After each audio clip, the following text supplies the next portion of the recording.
Euthanasia, right to die with dignity. यह एक बहुत इंपॉर्टेंट टॉपिक है हमारे लॉ अवेयरनेस के लिए। एक बहुत इंपॉर्टेंट जजमेंट में सुप्रीम कोर्ट द्वारा पैसिव यूथेनेशिया को परमिट किया गया। अब यहाँ पर हम समझेंगे कि what is euthanasia, types of euthanasia, landmark judgment of euthanasia and current cases of euthanasia. अब हम समझते हैं कि यूथेनेशिया होता क्या है। यूथेनेशिया होता है इच्छा मृत्यु या मर्सी किलिंग। अगर कोई व्यक्ति किसी बीमारी या एक्सीडेंट के कारण किसी ऐसी सिचुएशन में चला जाए जहां वह ना कुछ समझने की कंडीशन में हो, ना समझाने की और ना ही कोई कंसेंट देने की, मतलब कि वह व्यक्ति सिर्फ उस कंडीशन में सफ़र कर रहा है और उसके ठीक होने की भी कोई भी संभावना नहीं है, तो वहाँ पर उस व्यक्ति को डेथ परमिट की जाती है, जिसे कहा जाता है यूथेनेशिया।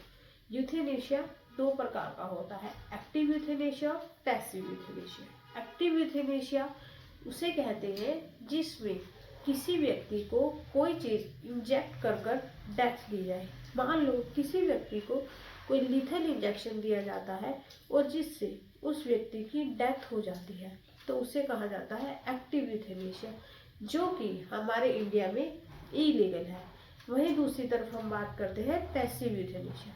पैसिव यूथेनेशिया वह होता है जिसमें किसी व्यक्ति का लाइफ सपोर्ट हटा दिया जाए। मान लो न्यूट्रिशन सपोर्ट या गैस सिलेंडर हटा दिया जाए और उस कंडीशन में उस व्यक्ति की डेथ हो जाए, तो उसे कहते हैं पैसिव यूथेनेशिया। इंडिया में यह परमिटिव है, लेकिन बहुत सारी कंडीशन के साथ। अब देखिए कहानी कहाँ से शुरू होती है। अरुणा शानबाग केस से। अरुणा शानबाग एक नर्स थी जिनका बहुत ही ब्रूटल सेक्सुअल असोल्ट हुआ था।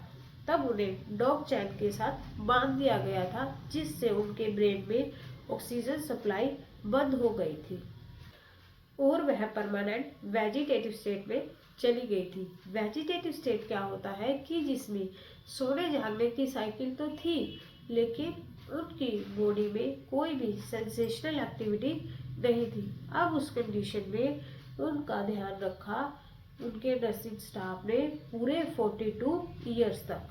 लेकिन 2018 में पिंकी विरानी, जो कि एक जर्नलिस्ट थी, कोर्ट के पास गई और रिक्वेस्ट किया कि अरुणा शानबाग को मर्सी किलिंग परमिट की जाए। कोर्ट ने ऐसा करने से मना कर दिया क्योंकि उनका नर्सिंग स्टाफ ऐसा नहीं चाहता।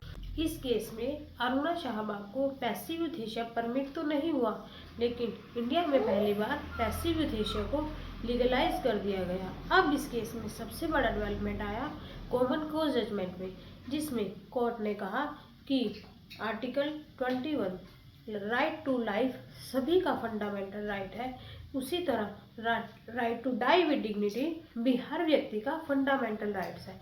मतलब जैसे हर व्यक्ति को गरिमा के साथ जीने का अधिकार है, वैसे ही हर एक व्यक्ति को गरिमा के साथ मरने का भी अधिकार है।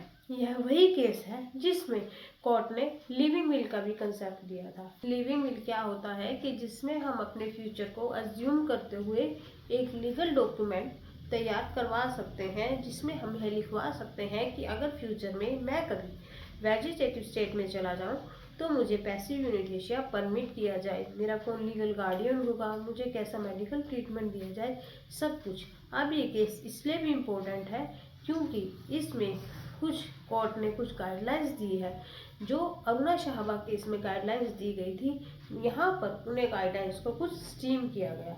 जैसे इन गाइडलाइंस में बताया गया कि किस व्यक्ति को पैसिव यूथेनेशिया दिया जाएगा, कैसा मेडिकल बोर्ड बनेगा, कोर्ट उसे कैसे एग्जामिन करेगा, सब कुछ।